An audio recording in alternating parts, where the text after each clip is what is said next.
Alors, cahier d'exercice, page 28. Une nuit imaginaire. La nuit de son départ, on était au mois de juin. Presque en été. Il faisait doux et le ciel était plein d'étoiles. Tout d'un coup, Brice a pris l'air grave. Il m'a demandé: « Tu entends, Mathéo ?»« Quoi ?» ?»« Je n'entendais rien du tout. Moi, sauf les grillons qui chantaient et le bruit de la ville très loin. On m'appelle. » J'ai répondu que non, ce n'était pas possible qu'on l'appelle, puisqu'il n'y avait personne dehors, juste le jardin sous les étoiles. Alors on a pris nos vélos et on a roulé dans la campagne. Il m'a encore conduit sur la colline où on l'avait trouvé quand il était petit. Là-haut, comme il n'y avait pas d'arbres, on se croyait au milieu du ciel. Je me suis allongée et j'ai eu un peu le vertige à cause de toutes ces étoiles. J'avais l'impression que j'allais tomber vers le haut. Brice ne s'est pas allongé. Il était inquiet. Je commençais à avoir un peu froid et j'allais lui proposer de rentrer à la maison quand, tout à coup, il y a eu une grande traînée dans le ciel. J'ai crié: « Brice, tu as vu ? C'est une étoile filante. Fais un vœu, vite. » Aussitôt, j'ai compris que j'avais dit une bêtise. Ce n'était pas une étoile filante. On n'a jamais vu une étoile filante faire des virages dans le ciel et clignoter comme une guirlande. C'était gros comme une maison. C'était très beau. C'est venu droit sur nous et ça s'est posé sans bruit au sommet de la colline. Une porte s'est ouverte au milieu du coquillage. Une lumière terrible a jailli et deux hommes sont apparus.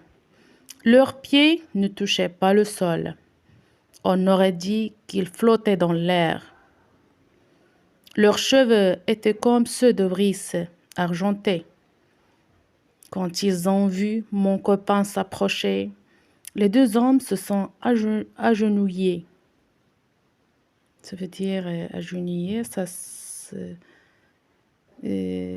s'assoit sur son genou, sur leur genou. Le premier a dit: « Bienvenue, Majesté. Nous sommes très heureux de vous avoir retrouvé. » Le deuxième a dit: « C'est un regrettable accident. Majesté, la navette qui devait vous emmener sur Bételgeuse est tombée en panne et vous a déposé ici quand vous étiez bébé. Nous vous cherchions depuis 8 ans. Vous allez m'emmener maintenant ?» a demandé Brice. « Oui, nous vous conduisons sur Aldébaran pour la cérémonie de votre couronnement. » Mon copain bizarre, Jean Guilloret, Serge Bloch. Alors on passe à la compréhension du texte. À quel mois de l'année se déroule l'histoire? Coche la bonne réponse. Question 1. Janvier, mars, juin. La bonne réponse, c'est juin. 2. Qu'est-ce que Mathéo a entendu? Mathéo a entendu les grillons qui chantaient et les bruits de la ville. Où sont les deux copains? Ils sont sur la colline. Question 3. Ils sont sur la colline. 4. Qu'est-ce que Mathéo pense qu'il a vu au début? Mathéo pense que c'est une étoile filante. 5. Comment était l'objet qu'ils ont vu? Alors, ils étaient gros comme une maison et ils ressemblent à un coquillage. 6. À quoi ressemblent les cheveux des deux hommes? Les cheveux des deux hommes ressemblaient aux cheveux de Brice. 7. Comment nomme-t-il Brice? Il nomme Brice Majesté. 8. Quelle est donc la raison pour laquelle Brice avait été abandonné, bébé? La raison pour laquelle Brice avait été abandonné, bébé, la navette est tombée en panne. C'est que la navette est tombée en panne. 9. Quelle est la définition des mots filante et jaillir? Utilise ton dictionnaire. Alors, brillant, bien brillante, étoile filante, météorique.